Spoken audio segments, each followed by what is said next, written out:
Have you ever wondered what the most valuable thing you possess is? Is it your house, your car, your savings account? Maybe it's your reputation, your career, or even the relationships you've built. We spend so much of our lives accumulating things, building empires, and chasing success. We believe these things define us, secure us, and bring us happiness. And for a time, perhaps they do. But what happens when the foundation we built our lives on begins to shake? I want to tell you about a man. Let's call him Jacob. Jacob had it all. He was the epitome of success. He started with nothing but a dream, and through sheer grit and determination, he built a business empire that was the envy of many. He had a beautiful family, a sprawling mansion on a hill, and a garage full of cars he barely had time to drive. He was respected in his community, his name synonymous with power and influence.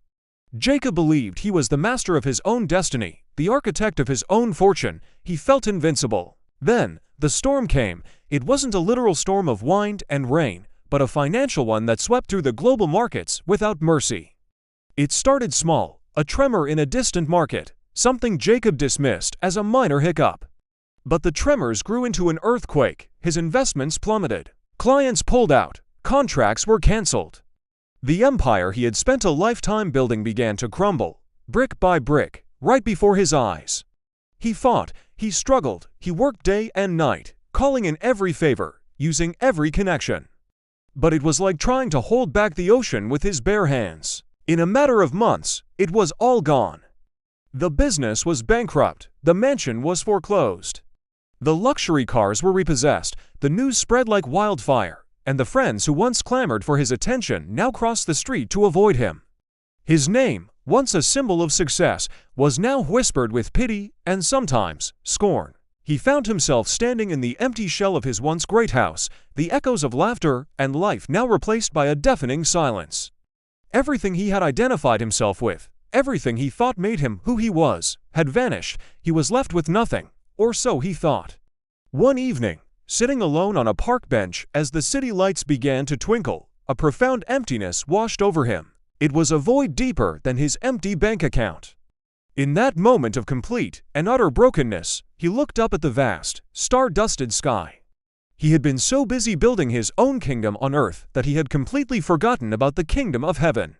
He had been so focused on his own power that he had neglected the ultimate source of all power. He remembered the simple faith of his childhood, the prayers his mother taught him, the stories of a God who was always there, in good times and in bad.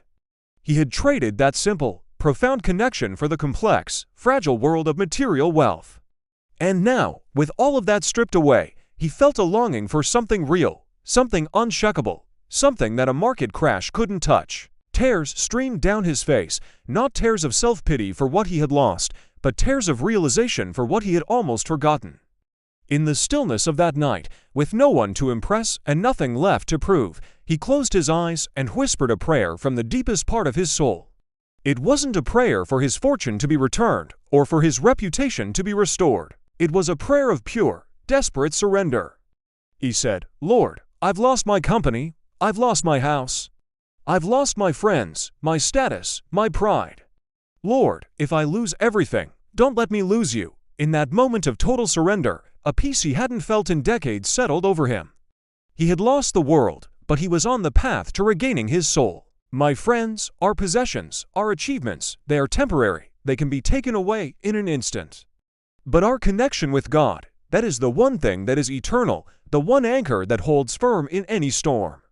Let this be our prayer, not just in our moments of loss, but every single day. Lord, if I lose everything, don't let me lose you. Thank you for listening.